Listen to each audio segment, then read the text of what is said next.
And it turns out that every synodic cycle of all the planets, the ancient planets, it all tunes in with this calendar right You may here. want to explain also synodic cycle to someone that may not be quite that familiar with that term as well. Basically, a synodic cycle is the full moon. Every time the full moon is, every time the moon is full, there's a straight line from the sun to the earth to the moon. And then the next time the moon orbits around the earth, and the next time there's a full moon again, the earth has moved and the angles are different, but there's still a straight line from the earth, from the sun to the earth to the moon, and that's called one synodic cycle. And that happens, with all the planets where there's a straight line. Right. And then the next time there's a straight line between the Earth and the Sun and the And planet. so measuring that period of time, that transition. Exactly. And you're able to see that there's some symmetry in it that does match up and line up with the Mayan calendar or natural time calendar. Yeah, absolutely. Measured, there's the Mayan calendar uses the 13 and the 20 day cycles that roll together. And in fact, the solar system, including also our seasons, and the moon and Venus, Mercury, all those planets, Jupiter, Saturn, their synodic orbits and our season, they all end up having multiples of 13 and 20 in them. Just it's a natural consequence of the frequency of our solar system. So, and actually the numbers, for example, Mercury has a synodic cycle of 116 days, which is 9 times 13 minus 1.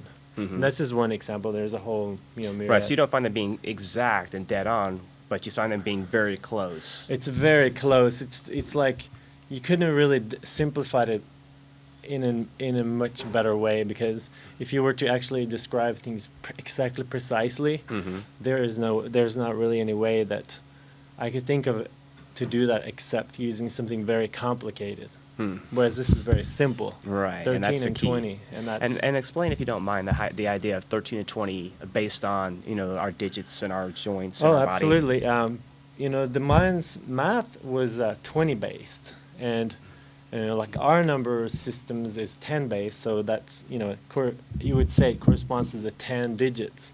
The Mayan used the 20 based numbering, which is all using bars and dots. And we might show that. Yes, I'd like to show that. But basically, a dot is 1 and a bar is 5, and then their math was 20 based, and so that of course correspond to 20 digits being your fingers and your toes. Right, so 10 fingers and 10 toes are going to give you 20, and again, that ties in with this natural system, and then 13. And 13 it corresponds again to your 13 major joints being your ankle, knee, hip, wrist, elbow, and shoulder. That's 6. And then your spine, your whole center, is that's 7. It's a resonant tone. Right. Yes. And then of course you repeat 7, 8, 9, 10, 8, 9, 10, 11, 12, 13. Okay, so even within the human body, you see that the 13 and the 20 is exemplified. And so, again, it's just a further example for us of how the natural time system is built on our very being,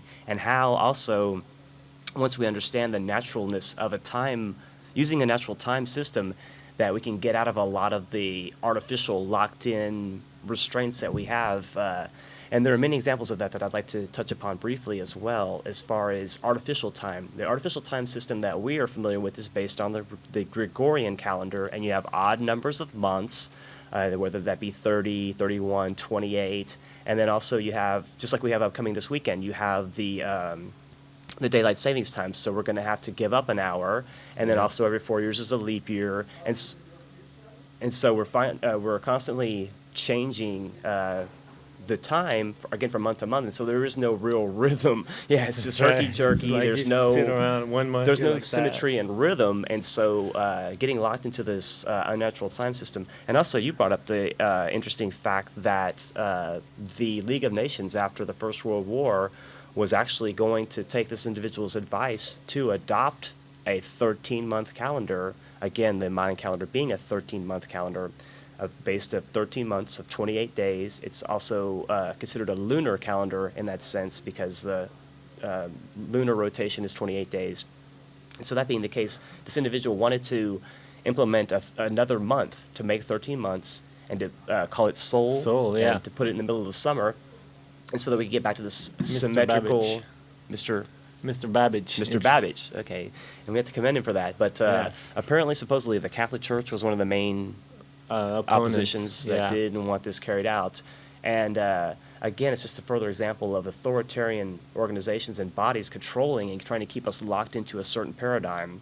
And there's a very real reason why they want to keep us in this rigid, artificial time structure that they are proponents of, because they understand the fuller ramifications of getting back to a natural time system, that it would allow us a lot of understanding and a lot of synchronous things to take place. And let's get into that a bit too, as far as the practical applications of using the calendar now. And also, so many people might have the misconception that the Mayan calendar, they may be familiar with the fact that it ends in 2012, and that's going to be the end of this particular extended cycle of the Mayan calendar. But it doesn't mean an end time, it's merely a transition time. But that not just the fact that, yes, we know the calendar ends, but also it's something that we can still make use of in a practical, real way. And so if we can get into some of that a little bit, I'd like to do Absolutely. that also. The calendar, like, itself, it uses the 20 glyphs and the 13 tones, and, you combine those together. And of course, that helps you keep track of natural time, whether it's now or it's going to be, 50 years from now. These frequencies aren't going to change. The Mayan kept track of something called the long count, which is it's a subdivision of so-called perfect years, which are 360 days long, and those are called tune. And 20 tune is a ka tune, and then 20 ka tune is a bak tune. So that would be 400 tune, and 13 bak tune is called one great cycle, and that's a cycle that's ending in 2012. Okay. There have been great cycles before. Right. 3013, August 12th, 3013 BC was the first day of the. And we could probably, if we could go back to some things in history, we could probably find that indicated there was some kind of change or transition that was probably available for us to study and acknowledge if we could do so. Absolutely. And that we're still here, and that's the point being that it didn't end. There was just a transition time. Yeah. But anyway, again, getting back to that as far as these larger cycles. So in 2012 is the of course end of this great cycle, which is about 5,125 years. In addition, it's also the end of a 5 great cycle long evolutionary cycle, which is 26,000 years, which of course corresponds to the Earth's precession through the astrological signs. Through the zodiac. Right, and that's what some people might be familiar with as well, that we spend roughly about 2,000 years in each of the signs, and that we are passing out very rapidly out of the age of Pisces into the age of Aquarius for a roughly 2,000-year opportunity to take advantage of the energies from that time, and that generally has to do with outflowing, universal understanding, cooperation, group activity, synthesis, many things along these lines. Bringing water to each other. Water, that's going to be the key thing in the future too, and I think that we will see that both metaphorically and literally become a real concern for people in the future. That is an interesting point to make. Perhaps we could go to the other camera and speak about this current wave spell and get into that a bit. Sure, absolutely. So today, which coincidentally happens to be in this Dreamspell calendar, it happens to be the last day of the solar moon, and also it's the first day of the yellow sun wave spell. The yellow sun wave spell is a 13-day period where the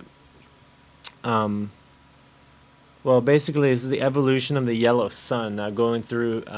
There are 20 of these wave spells within the sacred round. But a glyph is going to be at the beginning, at day 1, which Absolutely. is represented by the dot. And Yeah. so that's going to kind of be the keynote. Yeah. That's going to set the tone for the subsequent remaining days of that 13-day period. Absolutely. Right? And so we can start on that particular quality, if you want, and then carry it out through the remaining days. And that's how we can start setting goals for ourselves by that respect as well.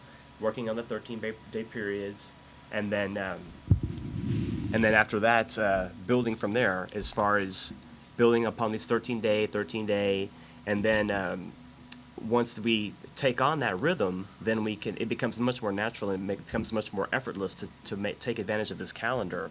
Absolutely. And I noticed in my own life that I set intentions and goals and purposes for certain wave spells, and I know that this, at this point in my universe, this symbolism will be happening and these energies will be present, and then I can evolve these ideas and allow, instead of only thinking, oh, there's a goal. Mm-hmm. I also am tuning into the frequencies Mm-hmm. of how things naturally evolve. Mm-hmm. So instead of setting some hodgepodge 31-day or 28-day goal for myself, Mm-hmm. I base it around the natural frequencies. And so it's just a constant building process as opposed to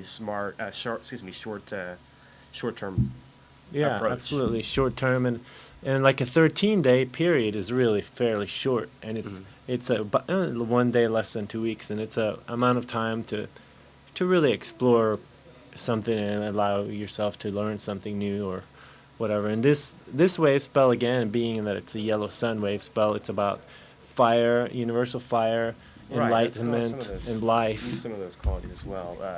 Some of the key notes for that would be enlightens, again, universal fire or life.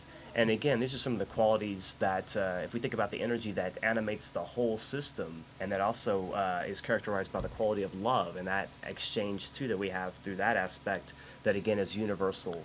And also the concept of the motto of our show, enlightenment versus enfrightenment, and to again characterize and emphasize those qualities that we can have advantage of.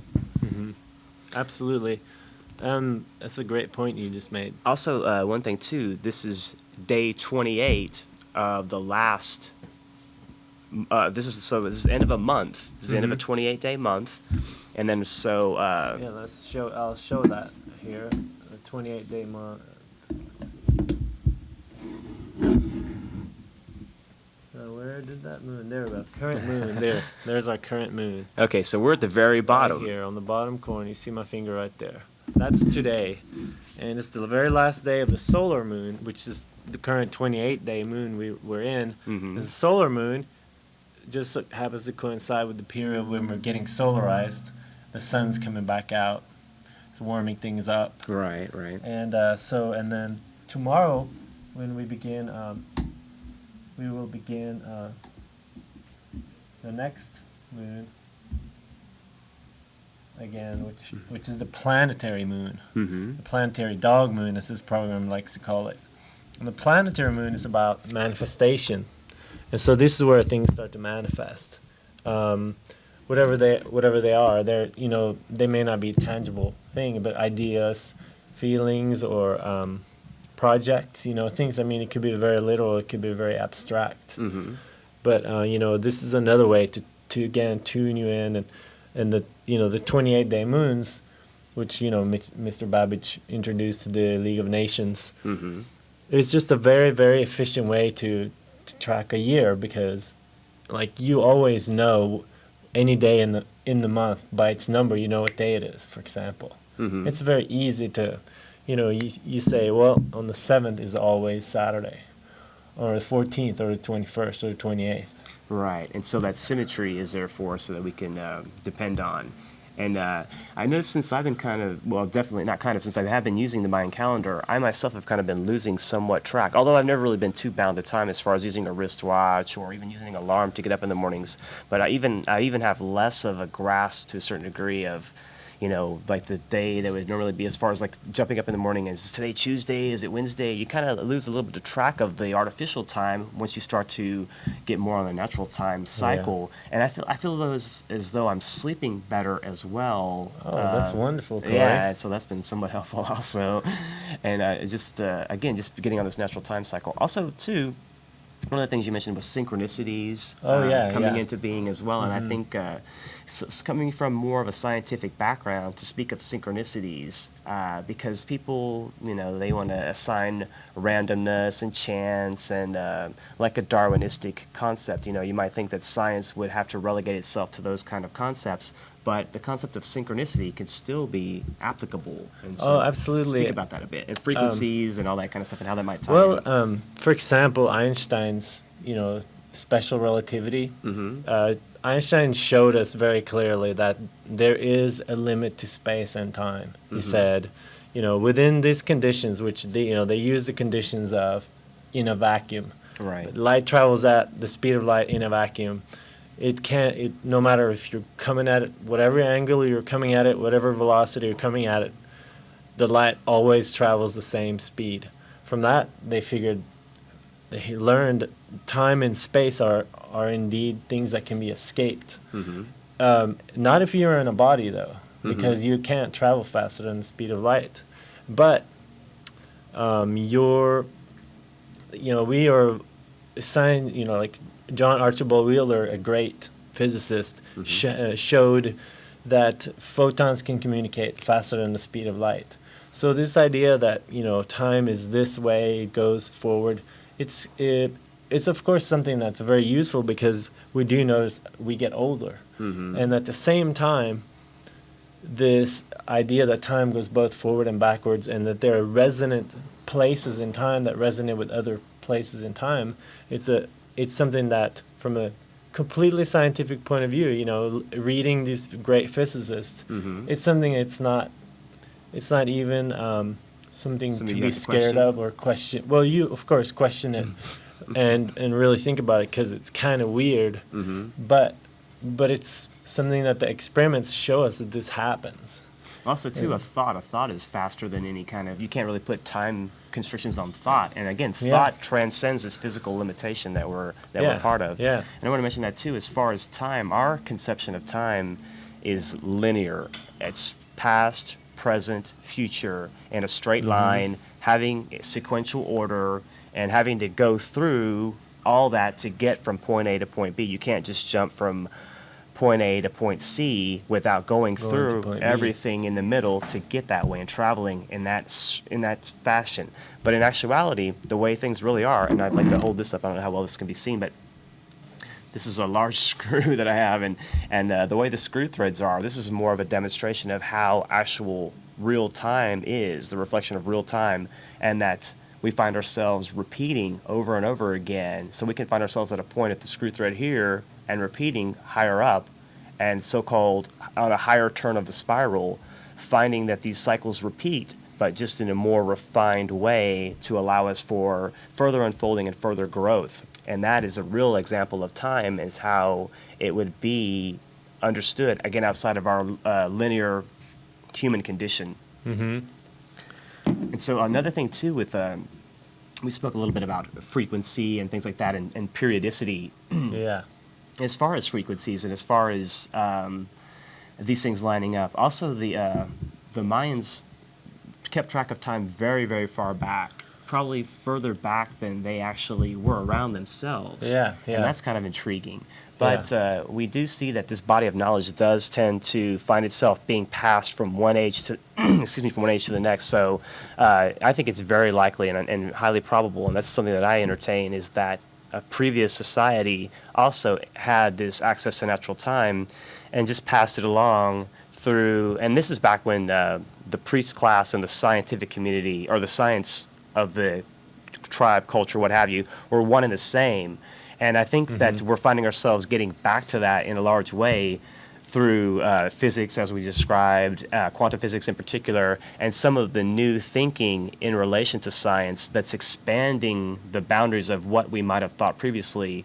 We're having to rewrite left and right a lot of the rule books for science. And so I think we're going to see in the future an embracing of this divine law, if you will, or however you want to term it, a divine origin and a divine pattern behind physical plane manifestation, and that science will be the main one on the forefront of discovering and helping us out, even more so than the religious community would, which generally just is repeating and regurgitating age-old information, whereas science is able to, from an objective viewpoint in most cases, hopefully, bring in some information and tie this thing all together. And I think the whole Mayan ending, too, in 2012 is going to be an indication of frequency, availability, and a whole realm of understanding and opportunity for us in many ways.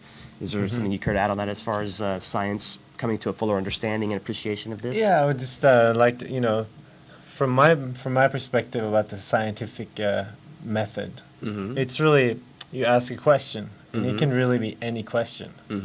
And then can this question be answered? Is this an answerable question, or is this a question it can't be answered? And also repeatably answered, right? Yeah, And that's the key absolutely. thing, to be able to show time and time again that this is true, and to devise this or to determine this is some sort of a law, some sort of a natural law. And so this here appears to stand up to quite rigorous testing, just in terms of keeping track of time. It's such an intuitive system where, the 20 glyphs as you see them here, like, would love to get you a copy so you could look at it on your own, because that's really the only way And to also, really, to feel the do you symbolism. have a contact way, or should people just contact me? People can possibly? write me email too, if Okay. they want. Yeah. Okay. Well, if you want to give that, you're more than welcome to Yeah. give an which email would, address. I'll write it out on a piece of paper here. Okay, and also if folks want to just contact our contact information as well, we can also pass along any information. If folks can get us a mailing address or some kind of a contact information, we can make sure that we get you one of these books, and it would be absolutely free in order for you to take advantage. And this describes the year. If you can, this is a big picture, so you can see pretty easily. These two bars indicate the number 10. And this is the red planetary glyph. And so this is the keynote that is in tune for us right now. There we go. That's a better picture of it there. That's what the year has in store for us now. And also the year doesn't start like the Gregorian on January 1st. This year. Please think about that. The year, the Mayan year, the Egyptian year, the ancients year started on around July 26th, and it corresponds with, of course, the seasonal changes and such. And also there's the mark is the heliacal rising of Sirius, the dog star. So July 26th, of course, that's when it gets hot. It's the dog days of summer. And that's the first day of the year, July 26th. And so if we understand the Egyptian symbolism and culture, then they had a lot in common, or they used a lot of symbolism relating to Sirius. And the Great Pyramids supposedly reflect those star systems on the Earth. They mirror the reflection of those star systems. And so that has a lot of interesting implications as well, as far as the astrological and how that ties into natural time also. So basically, an interesting point is that in this wave spell that we currently are in, Right. Remember the two bars and the note there. This wave spell is here. Goes and we hit on the 9th day of the planetary dog moon. We're hitting again. We're returning back to the red planetary moon. It's hard to see it on the screen, but that's the same as that. So on the 9th moon here, which will be that's going to be on April 12th. That's when we'll hit the return, the overlap of the year with the sacred round, the 260-day Mayan sacred round. And so we see that overall tone repeating itself in a minor way, if you will. And reflecting itself the day and the year, repeating the pattern. And so we obviously would be able to take advantage of this characteristic and quality even more. It would be exemplified and accentuated even that much further. Yeah.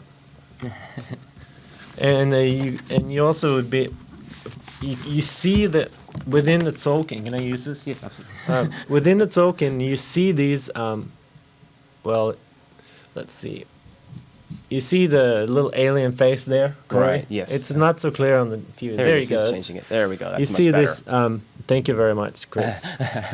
This here is, if you follow this, if you go from 1, 2, 3, 4, 5, 1, 2, 3, 4, 5. From down that row is 105 days. So Okay. that's another reflection found within the Tzolk'in of the symmetry of the years. And of course, these green one here represents harmonic days, and they're called galactic activation portals, Mm-hmm. because those are within the symmetry, which there's a rolling, constantly rolling symmetry here, that every day can be the one day that starts the cycle. But this is the symbol that represents the natural time running, that harmonizes the universe together, and every point is resonant with other points. And this here is the model to show how that happens, where basically our solar system and the Pleiadian, Sirian energies are sending us this information that allows it to harmonize, and this model then here allows the harmonization with those natural frequencies that are, they're just like, for example, one sacred round corresponds to a human gestation period. Mm-hmm. I mean, it runs through very deeply like that, and each moon, of course, is 28 days, Mm-hmm. which has been said to correspond to the menstrual cycle. Right. And again, the 13 corresponding to your 13 major joints, and the 20 corresponding to your digits. And also, too, just the obvious symmetry, too, that you see the one column in the center that is like the divisionary column, and that either side is reflective, and it repeats on either side. Mm-hmm. And also how you spoke of the spine in our body being the center joint in the count of the 13, that this very much reflects the spine, or what I would term as potential, that those days in the center that line up in that respect, again, equate to a potential, or the idea of the energy going up the spine, and that also is a symbol of potential, because depending on our point of evolution, the energy running up the spine is going to be at a certain place. And so, again, this allows graphically for us a way to get in sync with our own natural rhythms, whether that be the rhythms, well, it has to be all intertuned and intertwined, but our rhythms of our body first, in our own personal dealings, getting our rhythms together in our daily lives and activities, and then expanding that out. And I really feel that the more people can take advantage of this calendar and use it, the more they're going to be able to see, again, examples of synchronicities and opportunities, and just to be able to be, again, in a more natural rhythm. And the more that we're able to remove ourselves more so from these different, again, artificial structures, whether that be artificial time structure, the use of the controlling factors in the diet, the aspartame, microwave ovens, the control through the mass media, control through the educational system, governmental control through taxation, all of these things that keep us locked into a particular paradigm and keep us controlled and limited, that, again, I really feel like the more that people get into a natural time rhythm, that they'll be able to see these other things for what they are, as far as being traps, and they'll be able to step away from these other pitfalls as well, hopefully. And again, I think that more people using natural time will just add up and add up and add up, and allow us fuller understanding of many other things. And to get into to all the potentials of that, it would be difficult, because again, we're speaking of future potential. But it's becoming more in tune with nature, and getting back to the idea of being in a natural rhythm. Can't help but get you back more in tune with not only yourself, but other people and just your environment in general. And that's my hope, is that people can begin to adopt this. And that's why I commend you so much for being willing to give out free copies of this, so that people can actually not just discuss it, not just think about, oh, the Mayan calendar ends in 2012, but actually take this and use it and implement Follow it. Right. Dude, this rocks. In a word, huh? See, there's another one. Yeah, that's my own monkey version right there. That's cool. You see that? Yeah, that's Yeah. looking pretty good. No, it's good stuff. I want to share with you the planetary Holan. Please, Because along the idea of these, how you tune yourself. Oh, it's upside down. Tune yourself to the timing. This is actually also, there's a space translation of this, and here what you see is the same 20 glyphs, but they're superimposed on the planet. Okay. So here you see North America, and there's Sure. an eagle and a monkey here, and here's South America. There's a yellow human. Of course, this is the original place of the Maya. Right. In China, over in this Asian region, of course, is the red dragon. Wow. Of course, China has always been associated with the dragon as much as the And how eagle were and these? America How go is it together. decided that which glyphs go with which country? Who made that chart?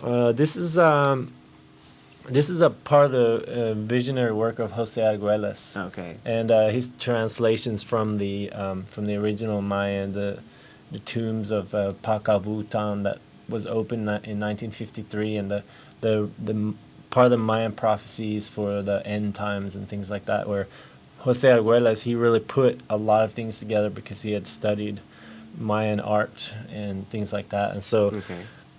The source is from the Maya, and because they always associated an eagle with America, It's true. and It's the true. concept of the planet being a similar structure as time, because it's a fourth-dimensional structure, and so this planetary Holan, in addition to kind of being a superimposable structure like this, it actually also is a light version of it that travels with the light. So it actually travels around the planet once in a day. And depending on what part of the day, it has certain energy associated with it that also can be related to the glyphs and the tones. And, Okay.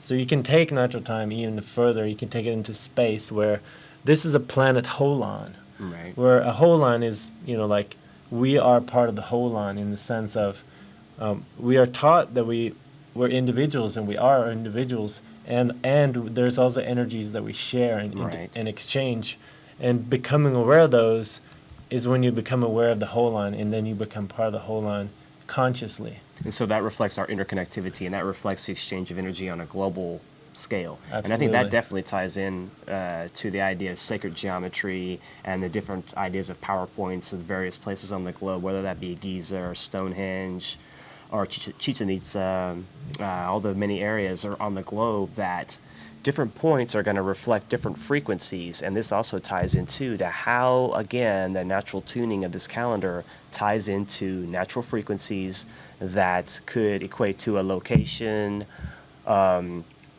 quality of frequency, all these things. And also, too, again, to see how this can help us to transcend the limitations. And that, again, is somewhat of a metaphysical concept. But to implement this natural time system ultimately would allow us to, again, transcend linear thinking. And that's again, is part of my hope, too. And that, I think, is part of the cyclic age. When you see these culminations of great cycles come together, opportunities for energy exchange are available that had not been previously available. And also, again, if you consider at a higher turn of the spiral, that maybe this energy had come before, but the opportunities, because of our human evolution and where we stand on the ladder of evolution collectively as humanity, we're not able to take advantage in a certain way. So now, as these other cycles, again, culminate and coincide on a larger scale, that all of these linings up will allow a further unfolding of consciousness. And there are a lot of people that talk about a light body or light exchange and what have you, and also love being a magnetic quality or a light exchange, and how that works as well. And that being the case, that consciousness or that light, if we look at it in scientific terms, it would equate to our etheric body, that we have an energy body that animates and moves the blood through the circulatory system. It also gives us a nervous capacity. It's basically the energy that animates all things, and that we have this energy in common with all other things, and that this etheric or energy body will be more prevalent and accentuated, and this denser physical won't be so accentuated in the future. So there'll be a shift from not that we're pure dense, but from the dense state that we are in currently, that we will lighten up, if you will, in a sense, and that we'll be able to accentuate more so a condition of light. And that this ties in very much with frequency, periodicity, and these larger cycles culminating and coming together. And we all happen to be here now at this particular time, and there is no coincidence for that. These things all come together for a reason, and this knowledge coming out is very important, I feel, and it's also very timely that we can make use of this now. We have many years before 2012 still to try to implement this on a larger scale, and just a grassroots movement like this is, I feel, a step in the right direction. Yeah, part of the mission, there's the 13 moon peace, 13 moon calendar peace movement that seeks to educate the world about the Holan and this Dreamspell calendar. And there's the year 2004 is actually the year called a year of the great calendar change. It's coming up in 2 years, and that's a period when the calendar will start to really become widely known, because right now we're sowing the seeds for that, spreading the information. Absolutely. And then this calendar will spread because of its simplicity and its true logic. It's truly a fully logical timing device. Right, and it's also so accurate as well. That's another thing too. It's probably if not the most accurate, one of the most accurate calendars that's ever been devised by human creation. Yeah. And it's still, again, applicable. It's still a living, vital system, and for us to be able to make use of it, I think, is a key thing to, again, be able to take advantage of these cycles. When we have these cycles available, then again, these things are going to become more second nature to us, and we're not going to be thinking as much in linear time. We're going to be able to expand it to a more circuitous way of thinking, and that is going to allow for a lot more, again, access. Intuition. Love. There we go. Love, intuition. More knowledge, because our minds are going to be just open, and when there is there's a place for knowledge, love, and these things to enter, then they will come in bounds. I believe so. I think it's going to be very exponential, but it has to be set up first, as far as we're saying, this introductory planting of seed first.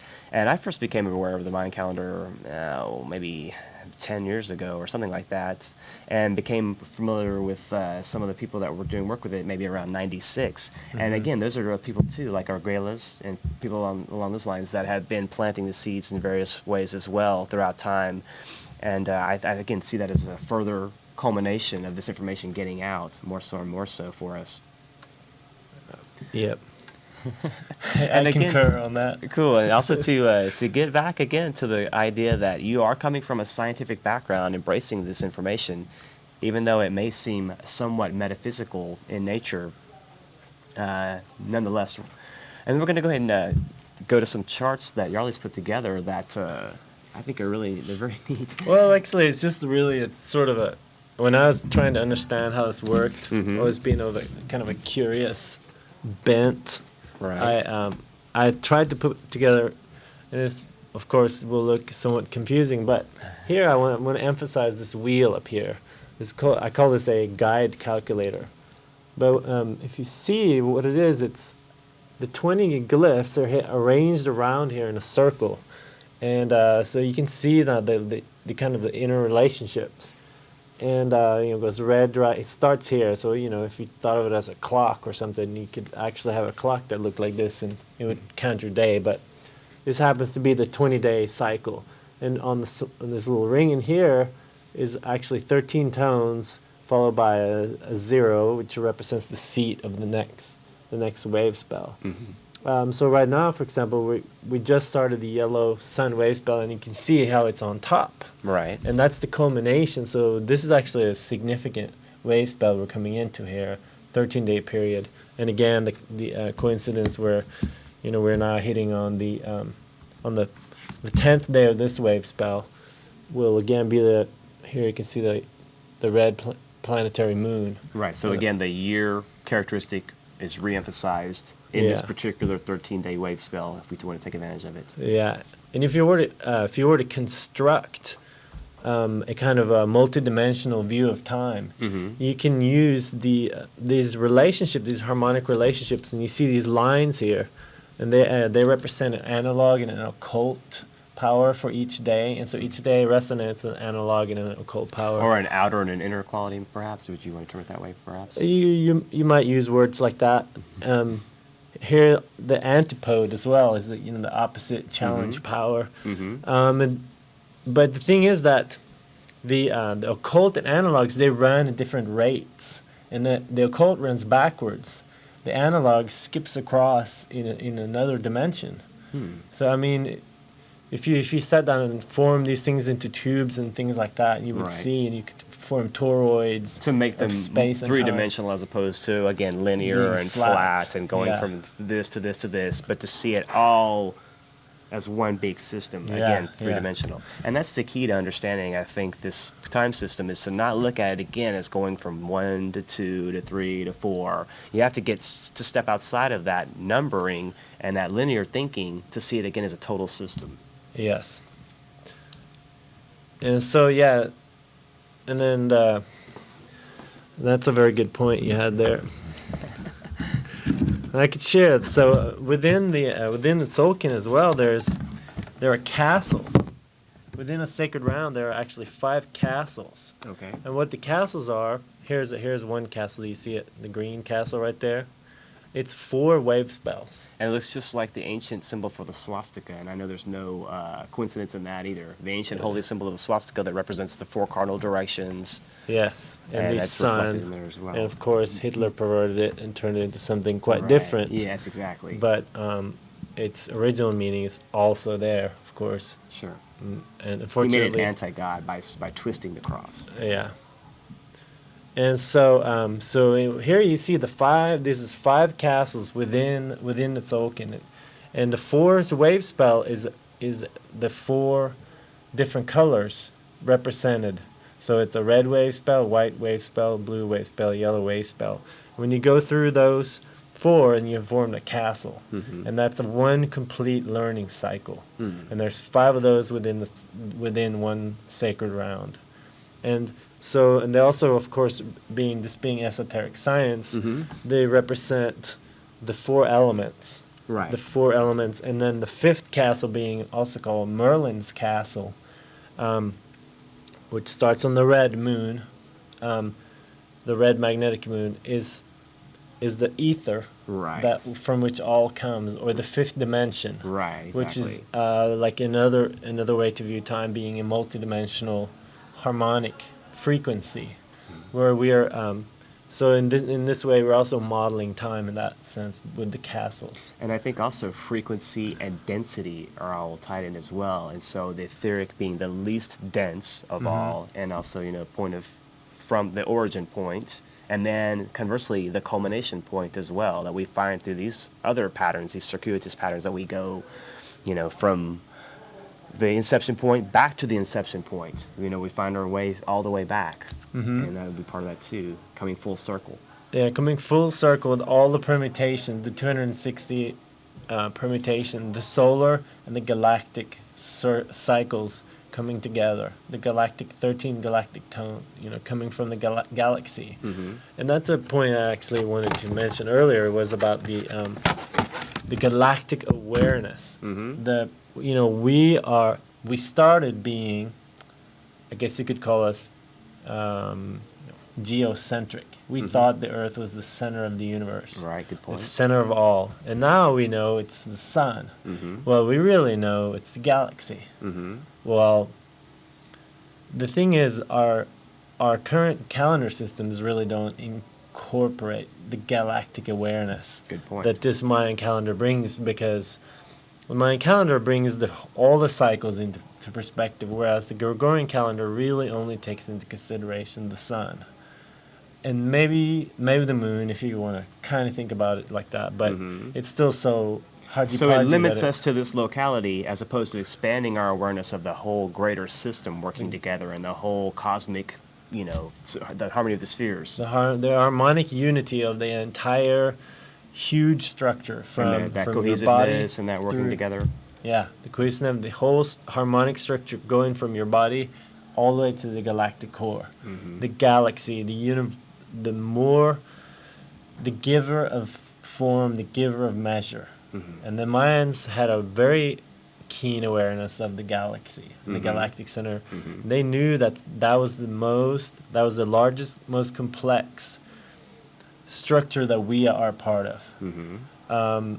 You know, we are also part of the universe, but the supermassive black hole in the center of the galaxy, located somewhere in Sagittarius, that's where we are held together right now. That's our And that's why I think gravitational- that reflects again the Tolkien as far as the center column, that in the same sense that there is a center, like a black hole core center that our universe supposedly revolves around. Absolutely, symbolism is there. Right, and that the same carries over to the Tolkien, and also with the spine being the center point, just as there would be a vortex or a center of energy.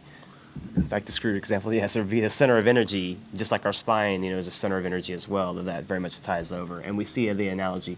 And so the Mayans were very well aware, although I don't know if they had this phrase, but as above, so below, that the microcosm mirrors the macrocosm, or that things on a small scale are reflective of things on a larger scale, and we see the patterns of things in the heaven being demonstrated and reflected in the creation of things on the earth. And that's an interesting point to keep in as well. But Jarle, I definitely want to have you on in the future again, and we'll kind of flesh this out a bit more. And Yeah, perhaps I'd in love the to be future, here again. Cool, Corey. and we'll perhaps take more calls relating to people's questions in the future. But I would like to try to take an opportunity to maybe grab a few calls here in the waning minutes and see if individuals would want to Know give what us your kin is. Right. Give us your birth date. So you have to give month, day, and year, but we'll be able to tell you what, again, the kin is for you. And like, for instance, if your kin was this, you would be the... You'd be the year bearer. Well, that's true, but you would be... Red planetary moon is what you would planetary be moon. called. What are you, Corey? Red overtone dragon. Red overtone dragon. And yourself? And I'm a red crystal dragon. Cool. And I think the red dragon thing is a cool thing. It's I think we have a good rapport as a result of that, I think. Yeah. But works well. if we anybody that's curious, again, we just need day. Day, month, year. Right, those And three we'll things. calculate it real quick on our calculator here on the computer. Cool. Start calculating? Start calculating. Here we go. Just call in. We're taking your calls. Hello? Hello, caller. Hello, Jarle. Hey, what's up? This is Mikey, man. Mikey, man. What's Hey, going on, Chris, can man? you turn up the aux send for the... We can't. We're having a little trouble hearing you in here. Uh-oh. Can you hear me now? No, I can hear you. Okay, cool. Well, I was wanting you to, if you could tell viewers they can go to a great website for that called tortuga.org. Oh, yeah, tortuga.org. That's a really great website. Yeah, so they can find a lot of the information that you showed on the show right away. tortuga.org or .com as well. Tortuga, of course, turtle in Spanish. Yeah, and I found out that I'm a red planetary dragon. We're actually having some technical difficulties, so it's a little hard to hear you. There's some knob we're trying to turn. I'm glad you called, though. Okay, cool, man. Well, I just want to let everyone know about the website, and I guess something's happening. Yep. Thank you very much, Mikey, man. All right, thanks. Is that the guy that helped you get some understanding of the... I think so. Is it Zeoli? Zeoli. Oh, hey. What's up, brother? Must have been Zeoli. Let me go ahead and grab another call quickly and see what's going on here. Hello? Hello, caller. You're on the air. Hello? Guy, go ahead. Yeah, I just had a quick question. Sure. Do you know who Claire Coriel is? Sorry? Basically, this comes from, they put out the Mayan calendar of galactic rhythms. It's a, hang on your wall paper calendar. And, from the days that you were showing on TV, it doesn't match this calendar, and there has been some, I don't know, do the times start at is everybody on the same time? Oh, that's a very good question. Thank you very much. There's the original Highland Maya. They are actually on a slightly different point in the calendar, and I think it's 52 days off from the Dreamspell calendar that I'm talking about here. And that's a very good point. Now, that's again, some people are really concerned about that, and me myself, I just think that, it's the same symbolism, and the rhythms are the same, but it just happens to be on a different day in the calendar. So, thanks for making that clear. But they still are based on the same symmetry, the Yeah, same absolutely. system, and what have you. Everything is the same except, well, if I understood the calendar that you told me about correctly, then it should be the same except that it's on a different day right now. And some people choose to, follow the other, the other point. How do you think the discrepancy originated between the two counts? Jose Arguelles, through his work with, he decided, I think, this is where he decided from, based on a lot of information that he had gathered. And so, I can't tell you exactly how the original count was decided here. Okay. But I think it was a matter of like some disagreements about exactly something about the leap year too. I think is in there. Where this Okay. calendar on the leap days, it actually observes leap days Okay. right now. Although that's something that And so after time, that would definitely explain that some kind of a... yeah, it would every 4 years it would get off sync by one day. Okay, And let me see about getting some calls. Let's see about trying to take some birthdays if we can. yeah, Let's try if they that. have a birthday. Hello, caller, you're on the air. Hello? Hi, go Hello? ahead. Do you mind giving us your birthday so we can tell you what your glyph is? 12/1959. 12, 19, 1959. Okay. Let's see where you are. I'm going to pull up a different view here. Here, advanced view. Okay, cool. Oop. Uh-oh. There we go. Oh. Okay, so that's the same as today's day. Yeah, you're a yellow solar sun. And so the main glyph with it looks like the face is also the same quality for today. So as far as enlightenment and Universal fire. fire, life, those kind of qualities are what should be accentuated today. Did you have a particular question? No, I just really appreciate your program and the information. Okay, thank you. Thank So- you. Bye. Bye. Okay, yellow solar sun is your glyph. Whoops. Uh-oh.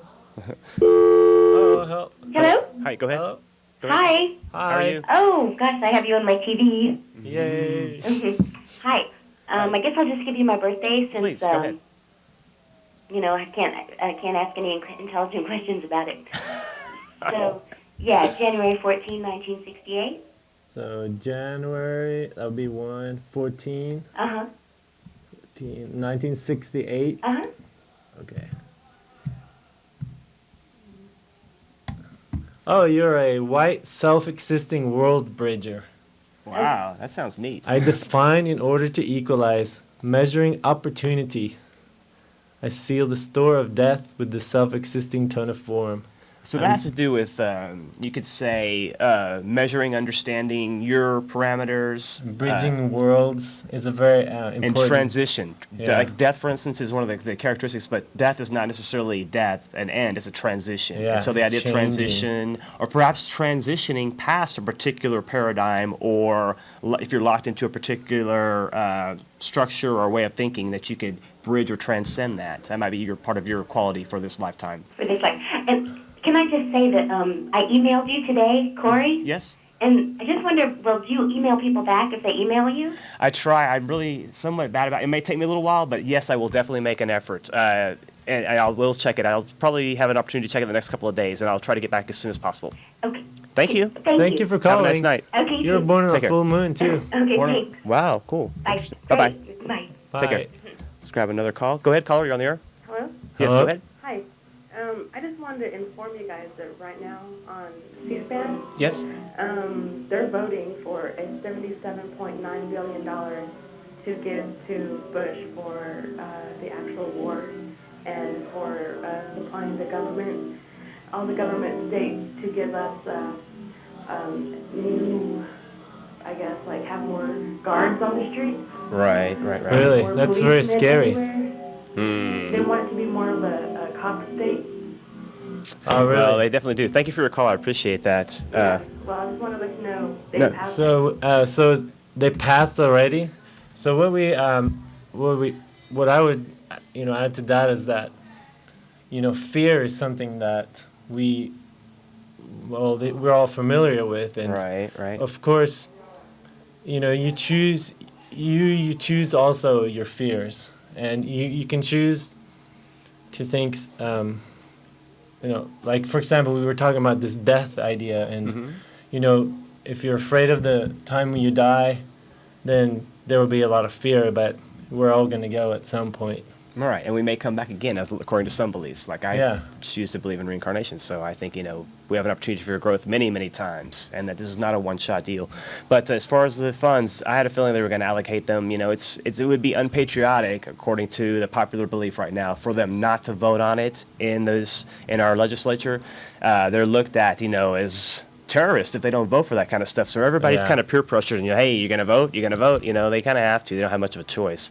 So that is unfortunate, but a lot of money is being generated for bad things. Too bad that equal amount of money couldn't be generated for education of this kind of information absolutely. and what have you. We have a lot of opportunity for education and to share what you know with your friends, because that's the key. Sharing. No if you matter know what. something, that's one thing, but sharing it's the key. We only have a few more seconds left. Yeah. I just want to wind up and say thanks again very much for coming on, and we'll definitely do this again in the near future. But hopefully we'll take more calls. You guys can find out what your kin is and how that affects you guys, and then you can consider, how you can kind of see if that your life reflects that in some way, and how you can take advantage of these energies. It's great fun. Simple Have a calendar, great and it's time. natural. It's a natural thing, and it's something that we can all make use of for the betterment of all peoples. Thanks a lot, Austin, for watching. Have a nice evening. Take care of yourselves, and check us again next Thursday at 9 on Channel 10. Thanks, Austin. Have a nice evening. Bye.